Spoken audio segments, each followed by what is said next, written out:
ഇന്ന് നമുക്ക് അണ്ണാരക്കണ്ണൻ്റെ പടം വരയ്ക്കാം. അതിൻ്റോടൊപ്പം അണ്ണാരക്കണ്ണൻ്റെ കഥയും പറയാം. കഥയുടെ പേരാണ് അണ്ണാരക്കണ്ണനും കുറുക്കനും. പണ്ടൊരു കുറുക്കൻ വെള്ളരി കൃഷി ചെയ്യാൻ തീരുമാനിച്ചു. പക്ഷെ കുറുക്കൻ അറിയില്ല എവിടെന്ന് വെള്ളരി വിത്ത് കിട്ടുമെന്ന്. അങ്ങനെ കുറുക്കൻ വിഷമിച്ചിരുന്നപ്പോഴാണ് അതുവഴി ഒരു അണ്ണാരക്കണ്ണൻ വന്നത്. വിഷമിച്ചിരിക്കുന്ന കുറുക്കനെ കണ്ടപ്പോൾ അണ്ണാരക്കണ്ണൻ എന്തെന്ന് ചോദിച്ചു. അപ്പോൾ കുറുക്കൻ പറഞ്ഞു, എനിക്ക് വെള്ളരി കൃഷി ചെയ്യാൻ എവിടെന്ന് വിത്ത് കിട്ടുമെന്ന് എനിക്കറിയില്ല. അണ്ണാരക്കണ്ണൻ പറഞ്ഞു, നല്ല വെള്ളരി വിത്തുകൾ കൃഷിക്കാരന്റെ വീട്ടിൽ നിന്ന് കിട്ടും.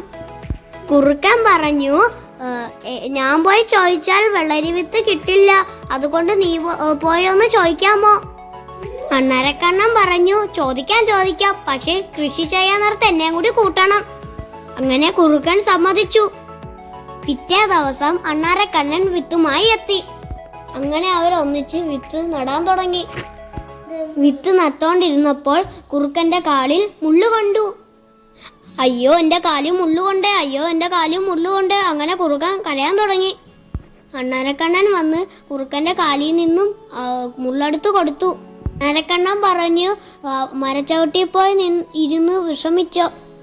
അങ്ങനെ അണ്ണാരക്കണ്ണൻ എല്ലാ ജോലിയും ഏറ്റെടുത്തു. അങ്ങനെ കുറുക്കൻ മനസ്സിൽ വിചാരിച്ചു, ഇവനെ കൊണ്ട് എല്ലാ ജോലിയും ചെയ്യിപ്പിക്കാം. ഇതോർത്ത കുറുക്കന് വളരെ സന്തോഷമായി. പിറ്റേ ദിവസം അണ്ണാരക്കണ്ണൻ കൃഷിക്ക് വെള്ളം ഒഴിക്കാൻ നേരം കുറുക്കനെ വിളിച്ചു. അപ്പോൾ കുറുക്കൻ കാല് വയ്യേന്ന് പറഞ്ഞ് അഭിനയിച്ചു. അങ്ങനെ എല്ലാ ദിവസവും കടന്നുപോയി. ഒരു ദിവസം അണ്ണാരക്കണ്ണൻ കൃഷിക്ക് വെള്ളം ഒഴിക്കാൻ പോയപ്പോൾ മരത്തിൽ നിന്ന കുരങ്ങച്ചൻ പറഞ്ഞു, എടാ അണ്ണാരക്കണ്ണ, കുറുക്കൻ നിന്നെ പറ്റിക്കുകയാണ്. എന്തൊരു പറഞ്ഞാലും നീ ഒരു മണ്ടൻ തന്നെ. ആഹാ, എന്നെ അവൻ പറ്റിച്ചില്ലേ, ഇനി ഞാനും ഒന്ന് പറ്റിച്ചോട്ട്. അണ്ണാരക്കണ്ണൻ അങ്ങനെ പറഞ്ഞു. അങ്ങനെ പിറ്റേ ദിവസമായി. കുറുക്കൻ വിചാരിച്ചു അണ്ണാരക്കണ്ണനെ പറ്റിച്ച് വെള്ളരി മോഷ്ടിക്കാമെന്ന്. പക്ഷേ കുറുക്കൻ വെള്ളരി മോഷ്ടിക്കാൻ ചെന്നപ്പോഴുണ്ടല്ലോ, അണ്ണാരക്കണ്ണ അതിനു മുമ്പേ മോഷ്ടിച്ചെടുത്തോണ്ട് പോയിരുന്നു. അങ്ങനെ കുറുക്കൻ ഒരു പണി കിട്ടി. ഇതിൽ നിന്ന് നമുക്ക് എന്തൊരു മനസ്സിലാക്കാം? ആരെയും പറ്റിക്കാനും ദ്രോഹിക്കാനും പോവരുത്. നമ്മൾ ചെയ്യുന്ന കാര്യം നമ്മൾ തന്നെ ചെയ്യണം. മറ്റുള്ളവരെ കൊണ്ട് ബുദ്ധിമുട്ടിപ്പിക്കാൻ പാടില്ല. എല്ലാവർക്കും എൻ്റെ കഥ ഇഷ്ടപ്പെട്ടോ? പടവും ഇഷ്ടപ്പെട്ടോ? ഇഷ്ടപ്പെട്ടെങ്കിൽ കമന്റ് ബോക്സിൽ പറയണേ. ലൈക്കും ഷെയറും സബ്സ്ക്രൈബും ചെയ്ത് ബെല്ലൈക്കണിൽ ക്ലിക്ക് ചെയ്യാൻ മറക്കല്ലേ. ഈ പടത്തിന് ബ്ലാക്ക് കളർ കൊണ്ട് ഔട്ട്ലൈൻ വരയ്ക്കാം. അടുത്ത് നിൽക്കുന്നത് എൻ്റെ അനിയനാ. വരയ്ക്കാനും എന്ത് ചെയ്യാനും സമ്മതിക്കാത്തത് കണ്ടില്ലേ? ഭയങ്കര കുർത്തക്കേടാ.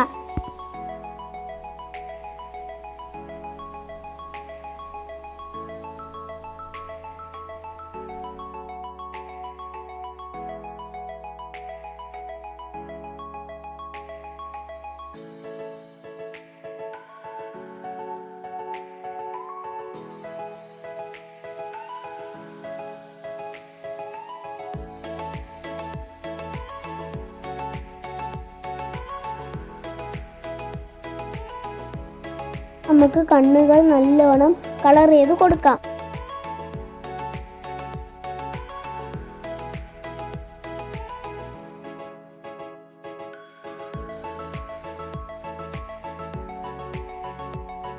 ബ്രൗൺ കളർ കൊടുക്കാം.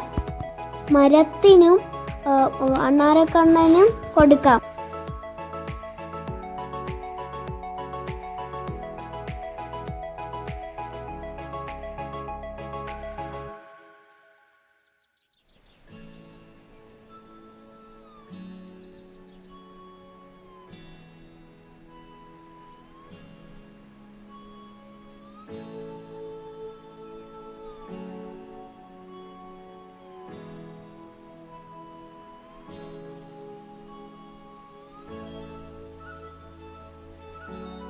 ഒരു സൈസ് യെല്ലോ കളർ കയ്യിലും കാലിലും വാലിലും നമുക്ക് കൊടുക്കാം.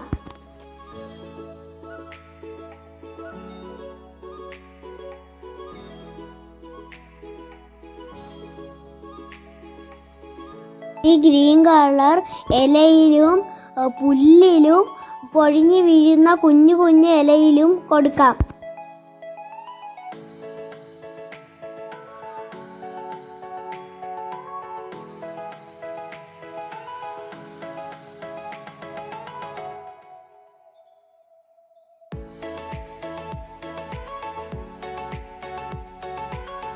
ഇനി ഡാർക്ക് ഗ്രീൻ നേരത്തെ ഗ്രീൻ കളർ അടിച്ച സ്ഥലത്ത് നൈസായിട്ട് കൊടുക്കാം.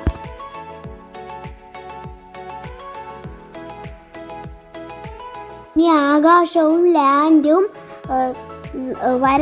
വര വരച്ച് തിരിക്കാം. എനിക്കകത്ത് ഡാർക്ക് ബ്രൗൺ കടുപ്പിച്ച് കൊടുത്തായിരുന്നു, അത് പറയാൻ വിട്ടുപോയി. ഇനി ലാൻഡിന് ലൈറ്റ് ബ്രൗൺ കളറ് കൊടുക്കാം.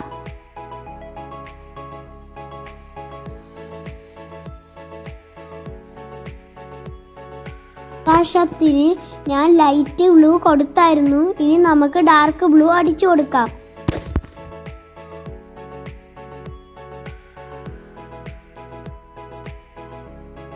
എൻ്റെ പെൻസിൽ ക്രയോണെല്ലാം അവൻ കുത്തി ഒടിച്ചു വെച്ചിരുന്നു, അതുകൊണ്ടാണ് ഞാൻ തെറ്റിയത്. എൻ്റെ പടം എല്ലാവർക്കും ഇഷ്ടപ്പെട്ടോ? Tata, bye bye.